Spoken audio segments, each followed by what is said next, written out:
তো আজ আমরা বাড়ি থেকে চলে আসছি নিজের গন্তব্যস্থানে। আর এই জায়গার রাস্তাটা আমার কাছে খুব ভাল লাগে।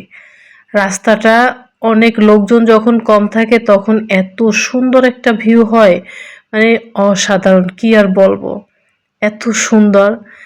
মানে গাছের আড়ালে সূর্যের উঁকি মারা, আর মানুষজন তো দেখুন বেশি একটা নেই, আমরাই শুধু, মনে হয় যেন এই রাস্তাটাই আমাদের। খুবই ভালো লাগে, অসাধারণ দৃশ্য।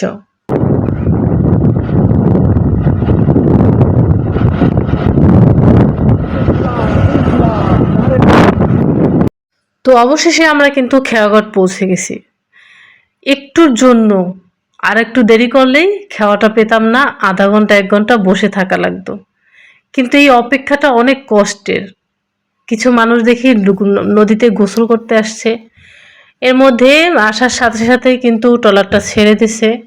আর নদীর মাঝখানে আসলে কি যে ভালো লাগে, ঢেউ দেখতে অনেক ভালো লাগে। কার কার নদী দেখতে পছন্দ লাগে? আমার তো খুব ভাল লাগে নদী দেখতে। নদীটার ভিউটা এত সুন্দর। অনেক মানুষ এই জায়গায় মাছ ধরে। মিঠা নদীর পানি, কি সুন্দর নদী,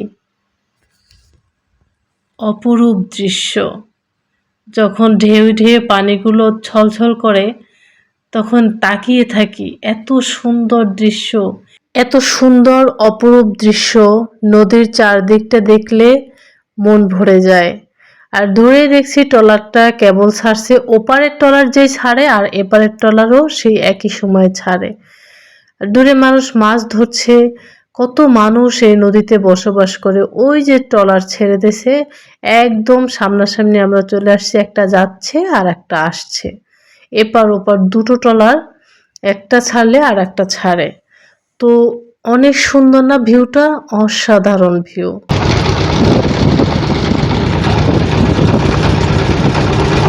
তো আমরা পৌঁছে গেলাম। প্রায় দেখেন সবাই তাড়াহুড়ো করে নেমে যাচ্ছে, একটু সময় দেয় না।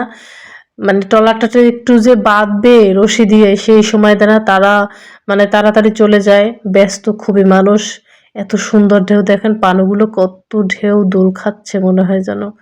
তো আমরা দাঁড়িয়েছিলাম, এরপরে যখন বাঁধলো এরপরে আমরা নেমে পড়ছি। অনেক সুন্দর জায়গা, এখন মনে হয় যেন মন খুলে নিঃশ্বাস নেওয়া যায়। কারণ এই টার্মিনালটা এই জায়গা দেওয়ার পরে সবাই মনে হয় শান্তি মতো ট্রলারে গাড়ি উঠাইতে পারে, নামাইতে পারে।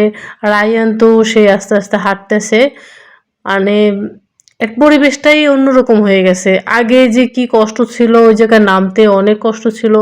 বৃষ্টি হইলে আরো বেশি কষ্ট ছিল।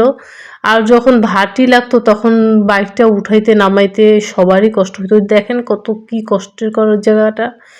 আর এই জায়গাটা অনেক সুন্দর এখন হয়েছে। যাক মাশাআল্লাহ, হাজারো শুকরিয়া। তো বাড়িতে বসে যে পায়েসটা করছিলাম ওই পায়েসটা রায়ান বলছিল, আম্মু আমার জন্য নিয়ে চলো পায়েস, আমি বাসায় বসে খাবো। অনেক মজা হয়েছে, অনেক মজা। খাঁটি গরুর দুধ আসলে অনেক মজা হয়েছে।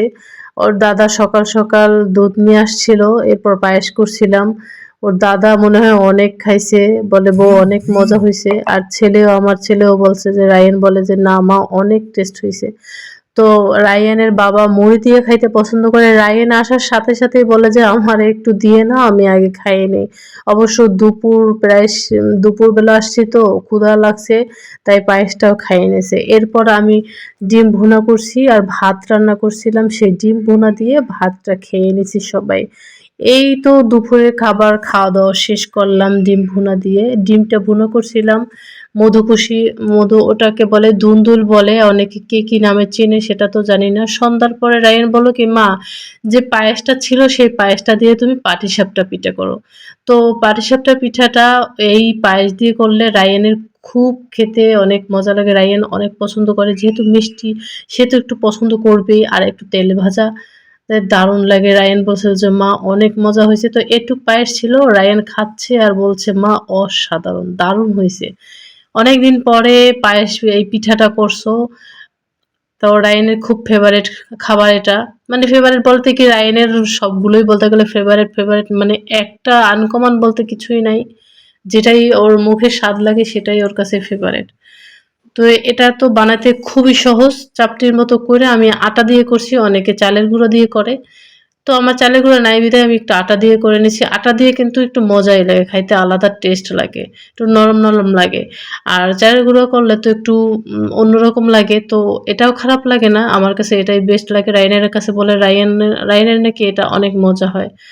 তো এরকম মানে পিঠাটা ভালোভাবে ভাজছি আমি। ডো পিঠে ভাইজা তারপরে পায়েসটা দিয়ে পাটিসাপটার মতো বানায় নিছি। এই পিঠাটা আসলে দারুণ লাগে খেতে। তো আজ এ পর্যন্ত, সবাই সুস্থ থাকবেন, ভালো থাকবেন। খোদা হাফেজ।